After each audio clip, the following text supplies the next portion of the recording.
How do you make a rhino fly? How do you get a 1.5-ton rhino on an aeroplane? It sounds like a Christmas cracker joke or the start of a Hollywood film pitch. But the man who knows the answer is Les Carlisle, project manager of the conservation group Rhinos Without Borders. Under his guidance, 12 white rhinos have just left their native South Africa for a new life in a nearby country, as part of an anti-poaching project. The beasts spend 15 hours in a truck, plane, and helicopter to get from a game park in KwaZulu Natal, on South Africa's east coast, to their new location, which the BBC won't name for their protection. We sent them an email with a boarding pass and a seat number, and then we run like hell, Mr. Carlisle chuckles. But in some ways, the truth is stranger still. Step 1. Blindfolds and earplugs. A massive translocation like this involves having the right equipment and the right people in place to be able to manage these very big animals, the project manager says. The animals are caught and put into a steel crate that's specially designed to contain them, and designed to fit in the aircraft. Mr. Carlisle says it's not a matter of simply knocking them out. You have to immobilize them, make them go to sleep completely, and then blindfold them. And then you put earplugs in their ears. And then you slowly give them a little bit of sedative reversal. Enough so they can stand up. They're uncoordinated at that stage, so then you put a rope round their heads and you pull them slowly into the crate. They have to walk on their own feet because they're very heavy. You can't move a ton of sleeping meat. The rhinos need to be awake throughout the flight so they can move their legs and regulate their own breathing. The problem with a flight that long and an animal this big is that if it lies for too long, that restricts circulation to the leg, and they get pins and needles, and then occasionally the animal could lose the use of that leg, the conservationist says. Step 2. Roll it onto the plane. Then comes the heavy lifting. With the rhinos safely in their transport crates, a crane lifts them onto the back of a truck bound for the airport.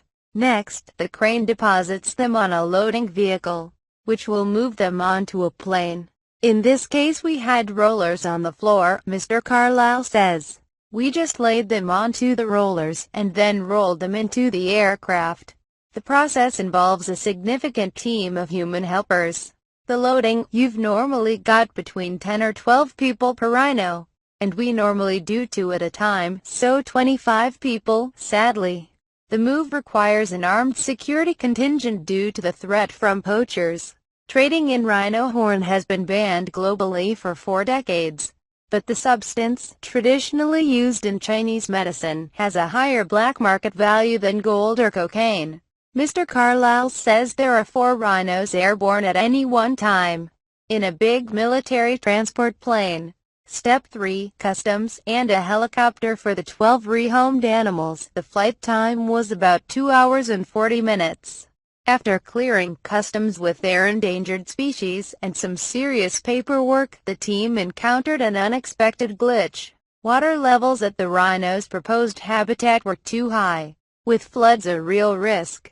Cue more flying rhinos. We had to heli-sling them to their new home.